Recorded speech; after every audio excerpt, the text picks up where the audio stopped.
ایک پرزور تحریک ہے. آج آپ کو بتا رہا ہوں، پہلی دفعہ میں بتا رہا ہوں، اور ورک کر کے پورا ایک کتابچہ لکھا، آدمی کو جھنجھوڑ کے رکھ دیتی ہے. کئی بیان ایسے بھی ہوئے کہ ان میں میرے آنکھوں سے آنسو آ گئے.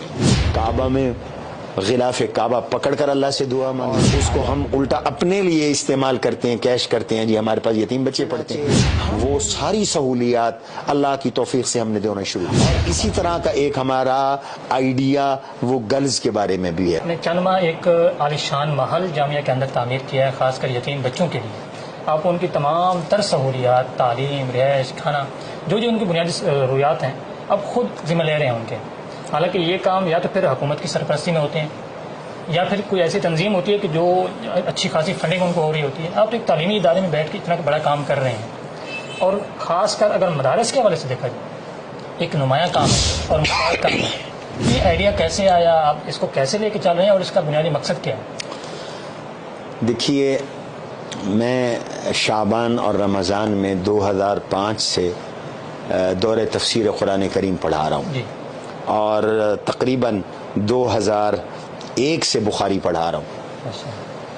ہم جب قرآن اور حدیث پڑھاتے ہیں تو خاص طور پر قرآن کریم میں یتامہ کے سلسلے میں ایک پرزور تحریک ہے، خاموش تحریک ہے، اور طبیعتوں کو یتامہ کے لیے ابھارا گیا ہے.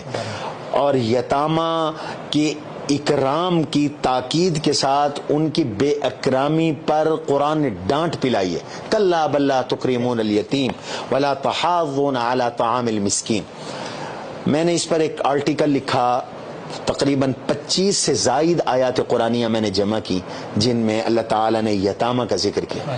اور خاص طور پر ایک آیت ہے قرآن کریم کی سورہ نساء کی، وہ تو آدمی کو جھنجھوڑ کے رکھ دیتی ہے. اور اللہ تعالیٰ اس آیت کے اندر یہ جو اسلوب ایسا اختیار فرما رہے ہیں کہ بندہ کانپ جاتا ہے. اللہ کہتے ہیں تصور کرو اور ڈرو اس بات سے کہ لو ترکوا من خلفہم ذریۃ ضعافا خافوا علی انفسہم، کہ تم مر جاؤ اور تمہارے چھوٹے چھوٹے بچے ہوں اور تمہیں ان کے ضائع ہونے کا خطرہ ہو، تو تم ان کے بارے میں کیا چاہو گے؟ تو یتیموں کے بارے میں تم اللہ سے ڈرو، اور فلیتقوا اللہ ربہ، تو اللہ سے ڈرو. تو جب میں یہ قرآنی آیات پڑھاتا ہوں یا پڑھتا ہوں تو ایک دماغ کے اندر ایک یہ سوچ پیدا ہوتی تھی کہ ہم سارے دین کے شعبے چلا رہے ہیں اور دین کا کام کر رہے ہیں. ہم بچوں کو قرآن کریم بھی پڑھا رہے ہیں، احادیث بھی پڑھا رہے ہیں، اور ان میں سے اکثر مساکین ہیں، ہم ان کے اوپر خرچ بھی کر رہے ہیں. ان کے لیے ہم نے اپنی صحتوں کو، اپنی جانوں کو اور اپنے وقت کو لگایا ہوا ہے.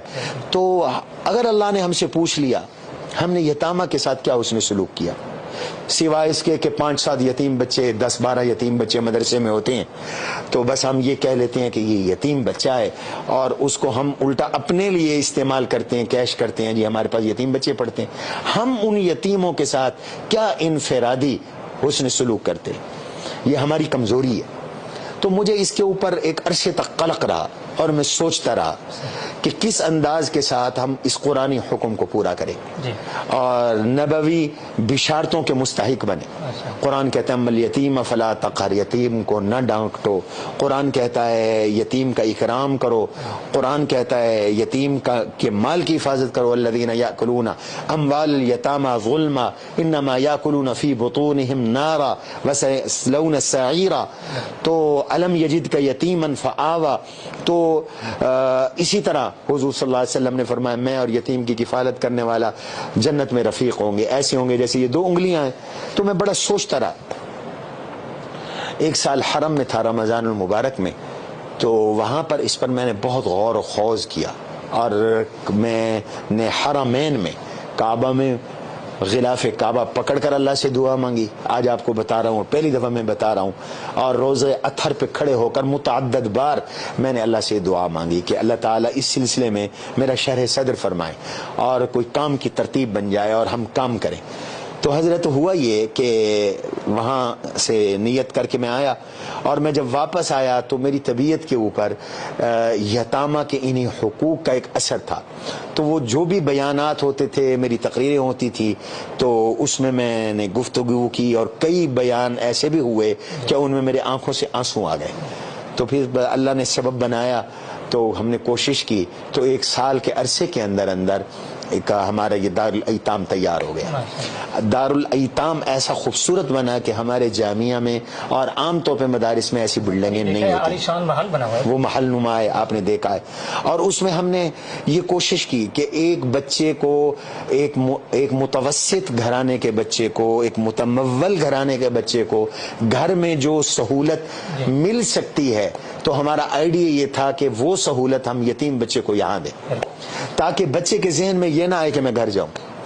میرا ابا چلا گیا تو مجھے ٹھنڈا پانی نہیں ملا، میرا ابا چلا گیا تو میرے رہنے کے لیے میرے پاس کوئی جگہ نہیں ہے، میں نیچے سو رہا ہوں، میرا بستر نہیں ہے. میرا ابا چلا گیا تو میری جیب میں خرچ نہیں ہے. ہائے میرا ابا ہوتا تو میرا اچھا علاج کروا لیتا، میرا ابا ہوتا تو مجھے اچھی تعلیم دلوا دیتا. تو ہم نے یہ سوچا کہ کیا کیا چیز بچے کی ضرورت ہو سکتی ہے. تو اس کے لیے میں نے باقاعدہ ورک کیا، اور ورک کر کے پورا ایک کتابچہ لکھا، اور اس میں نے کام کا ایک طریقہ لکھا، اپنے ساتھیوں سے مشورہ کیا، ایک ویژن بنایا. پھر ہم اس میں کیا سہولیات دیں گے، تو ہم نے اس میں طے کیا کہ ہم بچے کو خوراک کی سہولیات دیں گے، ہم بچے کو عصری اور دینی دونوں تعلیموں کی سہولیات دیں گے، ہم بچے کو میڈیکل کی سہولت دیں گے، ہم بچے کو اسپورٹس کی سہولت دیں گے، ہم بچے کو لباس کی سہولت دیں گے، ہم بچے کو اس کے شوز کی سہولت دیں گے، ہم بچے کو اسٹیشنری کی سہولت دیں گے، ہم بچے کو میڈیکل کی اس طرح سہولت دیں گے کہ اس کو کوئی میڈیسن لینے کے لیے بازار میں نہ جانا پڑے. چنانچہ وہ ساری سہولیات اللہ کی توفیق سے ہم نے دونوں شروع کی. اور ہم نے جب اس کی شروع کرنے سے پہلے اسٹیمیشن کی تو ہمیں اندازہ ہوا کہ پر ہیڈ ہمارا 20,000 روپے خرچ ہوگا. تو ہم نے اللہ کے نام پر کام شروع کیا، تو اللہ تعالیٰ نے راہیں بھی کھولی، اور بچوں کو ہم نے جب یہ سہولتیں دینا شروع کی، ان بچوں کی دعائیں بھی تھی. تو اب 37 بچے ہمارے ہاں اس سینٹر میں مقیم ہیں، جن کی ہم مکمل کفالت کر رہے ہیں. اور اس کے دارالایتام کا 2nd فلور وہ ہم نے شروع کر دیا ہے، تعمیرات جاری ہیں. اگر ہم یہ 2 فلور بنا پاتے ہیں تو 100 یتیم بچے، اور اگر ہمارا 3را فلور بھی اللہ بنوا دیتے ہیں تو پھر یہ 150 یتیم بچوں کا ایک سینٹر ہوگا. یہ پاکستان بھر سے آپ کے یہاں تشریف لاتے ہیں بچے؟ آپ ان کو جی، ہماری ترجیح تو زیادہ گرد و نواح کے بچے ہیں، لیکن بہرحال اس میں کچھ بچے قریبی اضلاع کے ہیں، دوسرے صوبوں کے نہیں ہیں، پنجاب کے بچے ہیں جن کو.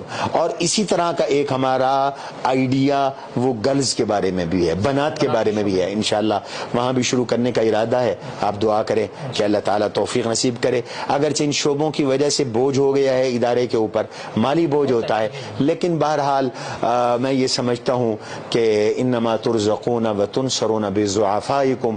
حضور علیہ السلام نے فرمایا تم میں رزق ملتا ہے، تمہاری مدد ہوتی ہے وہ معاشرے کے مفلوق الحال طبقات کی وجہ سے.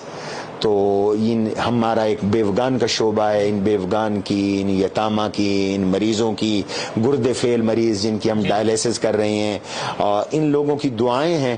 ان دعاؤں کی برکت سے میں خود مریض ہوں، میرا 2nd ٹرانسپلانٹ ہوا ہے، میں بھی چل رہا ہوں، اور یہ ہمارا ادارہ بھی چل رہا ہے.